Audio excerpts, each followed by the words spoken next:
오늘날 대한민국 사람들이 지닌 체질적 특성은 우리가 언제 어디에서 왔는지를 설명하는 중요한 자료의 하나로 인용되고 있다. 특히 체질 인류학이라는 학문의 관점에서 봤을 때 머리뼈의 생김새는 옛사람과의 비교를 위한 중요한 단서를 제공해 준다. 우리 몸에서 머리뼈는 몸통, 팔, 다리 등과는 달리 주위 환경에 가장 적게 영향을 받는 부위로 알려져 있다. 지금까지 현대 대한민국 사람의 체질적 특성을 거론한 연구들에 따르면 현대 대한민국 사람의 머리뼈가 다른 나라 사람들과 구별되는 가장 뚜렷한 특징으로 머리 길이가 짧고 그 높이가 매우 높다라는 점을 꼽고 있다. 일제강점기에 일본인 학자들이 발표한 우리 민족에 대한 체질 인류학적 연구 논문은 약 400편이 넘는다. 이들이 이토록 집요하게 우리 민족에 대한 체질 인류학적 조사를 한 것은 자신들이 조선인보다 우월한 인종이라는 사실을 밝혀서 식민 통치 이데올로기의 근거를 제시하고 싶었기 때문이다. 경성제국대학의 우에다 스네키츠는 조선 각도의 남성 1532명, 여성 684명의 생체를 계측하여 조선인에 대한 포괄적인 자료를 수집하였다. 그 결과 조선인의 특징으로 머리 길이가 짧고 머리 높이가 매우 높다는 점을 발표하였다. 우에다는 이 기록을 일본 내의 여러 지방의 인구 집단과 비교하고 중부 조선인과 긴키, 산요 지방의 일본인이 매우 유사하다는 사실을 발표하였다. 일본인은 두 가지 이상의 인종이 합성해서 형성된 하나의 민족이라고 믿는다. 그 기본이 되는 인종은 아마도 석기시대인이며 그것이 일본 전토를 차지하고 있었다. 그런데 어느 시기부터인지 한반도에서 장신, 단두, 두개고형, 안면고형의 특징을 가진 인종이 해협을 건너 침입해 오고 주코쿠 지방에서 긴키 지방에 이르는 지역에 본거지를 두고 결국 긴키 지방에 특수한 문화를 만들었을 것으로 추정된다. 우에다 스네키치의 연구 결과는 일선동조론으로 활용되어 한일병합의 정당성을 주장하는 근거로 활용되었다. 그러나 한편으로는 신석기 시대에 열도가 도레인에 의해 점령되었던 사실을 과학적으로 밝혀냈다는 점에서 일정 부분 긍정적인 측면도 있다. 의도가 어떻든 일본 학자들의 연구에서 드러난 우리 민족의 뚜렷한 특징은 척추뼈와 머리뼈가 만나는 지점에서 정수리까지의 높이인 머리 높이가 세계에서 가장 높다는 점이다. 머리 높이는 140에서 141mm나 되어 세계 평균 수치 132에서 137mm보다 월등히 높다. 이러한 우리 민족의 머리뼈 특징은 한반도와 동북 삼성 그리고 하북과 산동 지방에서 발견된 고대 인골의 머리뼈 형태와 거의 모든 부분에서 유사하다. 한반도 주변 지역에서 출토된 머리뼈 화석을 비교해보면 구석기 시대의 머리뼈들은 지역에 따라 각기 다른 형태를 보여주고 있다. 그러나 신석기 시대에 오면 한반도에서 출토된 머리뼈들은 홍산문화와 용산문화 지역에서 출토된 머리뼈들과 매우 비슷한 특징을 보여준다. 그리고 청동기 시대에 이르면 하북성을 비롯하여 길림성, 요녕성 출토 머리뼈들이 다른 지역에 비해 한반도 출토 머리뼈들과 더 가까운 특징을 보여주고 있다. 20세기 초에는 일본인 학자들뿐만 아니라 서구의 학자들도 이러한 점을 주목하였다. 고든 보울즈는 자신의 저서인 아시아의 민족들에서 현재 대한민국 사람들의 머리뼈와 황하 하류의 용산문화 사람들의 머리뼈가 놀랍도록 유사하다는 사실에 주목했다.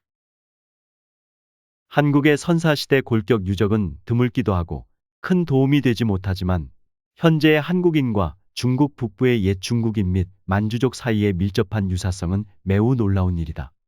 한국인들은 신석기 시대 이후 세종족 중 상대적으로 변화가 적은 것으로 보인다. 압도적으로 중국화된 현만주족에 비하여 훨씬 더 변화가 적다. 한국인들은 선사시대 황하하류 유역의 용산문화 주민들과 매우 유사한 것으로 추정된다. 1930년대부터 일본에서 연구 활동을 수행한 체질 인류학자 고든 보울즈는 조선, 진화, 일본, 몽골의 선사시대 유골들을 조사, 분석하고 이러한 내용을 발표했다. 즉, 신석기 시대의 용산문화인들은 현재의 진화인들과는 체질적으로 뚜렷한 차이를 보이지만 현대의 한국인들과는 매우 가깝다는 것이다. 용산 문화는 황하 하류에 있던 대문고 문화에 이어 나타난 신석기 시대 후기의 문화를 말한다. 1928년 산동 성자의 유적의 발견을 통해 처음 알려졌다.